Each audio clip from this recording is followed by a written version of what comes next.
Halo, salam sejahtera untuk kita semua, mahasiswa semester 2 STE Surakarta yang ngambil mata kuliah Principle of Financial Accounting.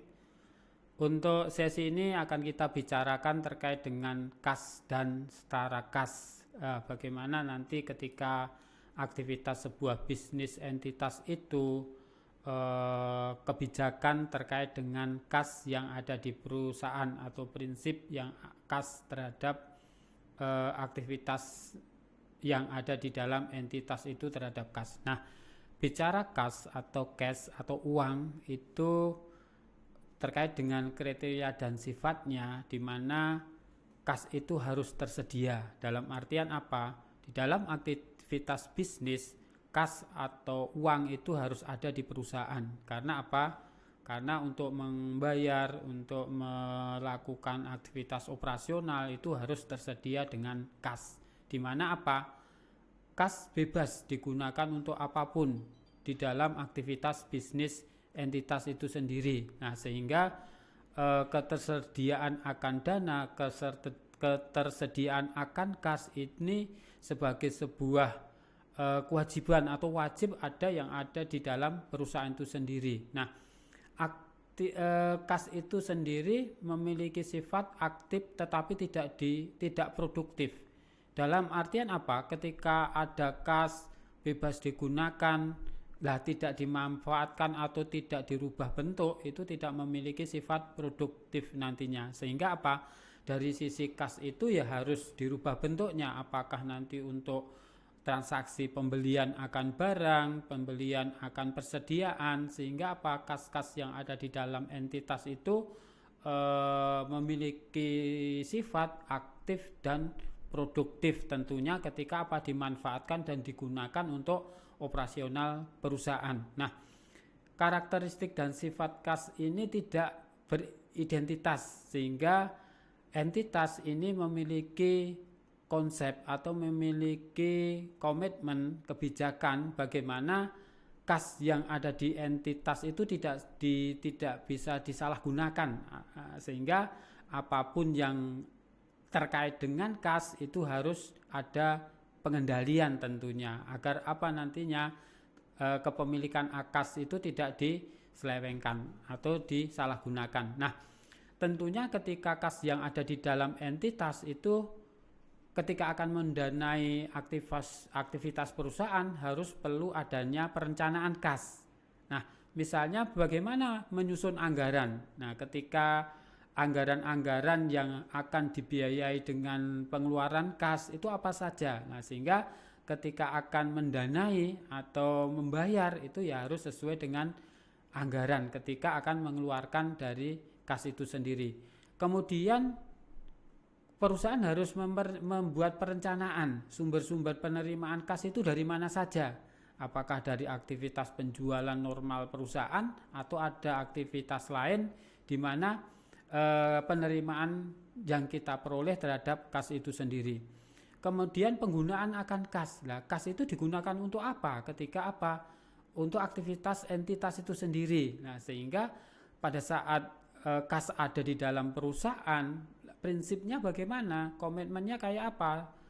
Standarnya harus bagaimana? Terkait dengan penggunaan akan kas itu harus sesuai dengan perencanaan yang sudah diskedulkan. Nah, sehingga pengendalian akan kas ya di perusahaan tentunya ada sebuah konsep atau sebuah prinsip untuk mengendalikan kas. Nah, di sini apa tujuan dari pengendalian kas itu sendiri? Mengamankan dan mencegah pemborosan.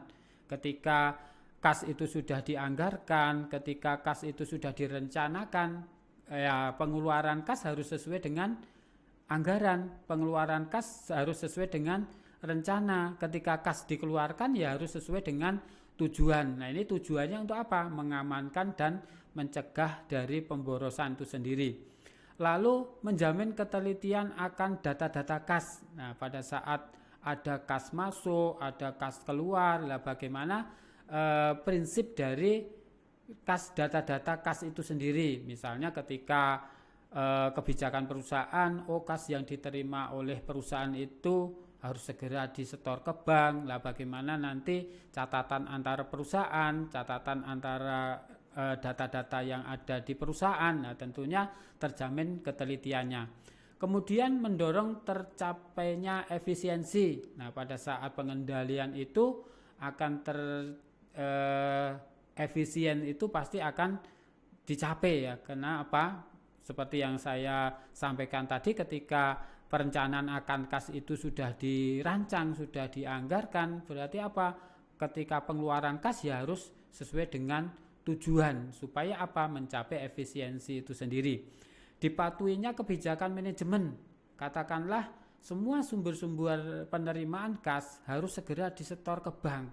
Karena memang untuk menjaga ketelitian data tadi, untuk menjaga pemborosan atau penyelewengan terhadap kas itu sendiri. Mungkin kebijakan manajemen semua penerimaan kas harus disetor ke bank, itu harus dipatuhi sebagai sebuah kontrol. Nah, di sini ada akuntansi kas, keterkaitan dengan data-data yang ada di perusahaan, ada kas bank, kemudian ada kas kecil. Nah, di sini kas kecil itu dibentuk sebagai sebuah kebijakan karena memang semua aktivitas operasional perusahaan di mana mengeluarkan kas secara rutin tapi sifatnya kecil, perusahaan membentuk adanya dana kas kecil itu sendiri untuk apa? Menjamin ketelitian, kemudahan ketika kas ini dikeluarkan. Nah, pengeluaran yang sifatnya rutin, pengeluaran yang sifatnya kecil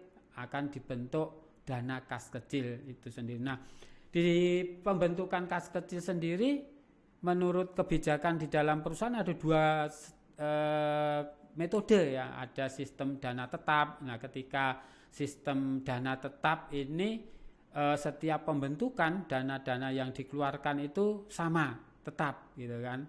Katakanlah dibentuknya setiap setengah bulan sekali dengan dana sekian, nah secara sistem dana tetap. Nah, ketika nanti akan dilakukan pengusutan atau atas pengeluaran kas kecil ini ya, semua biaya-biaya yang dikeluarkan kemudian kita buat pencatatan beban-beban apa yang dikeluarkan kemudian pada kas kecil. Nah, kemudian yang kedua ada sistem dana fluktuatif. Nah, di mana ketika membentuk dana kas kecil itu dengan dana tidak sama setiap periodenya ya, sesuai dengan kebutuhan akan dana kas kecil itu sendiri. Nah, ini terkait dengan dana kas atau kas kecil yang berkaitan dengan kas kecil untuk membiayai aktivitas perusahaan yang rutin dan sifatnya kecil. Terima kasih.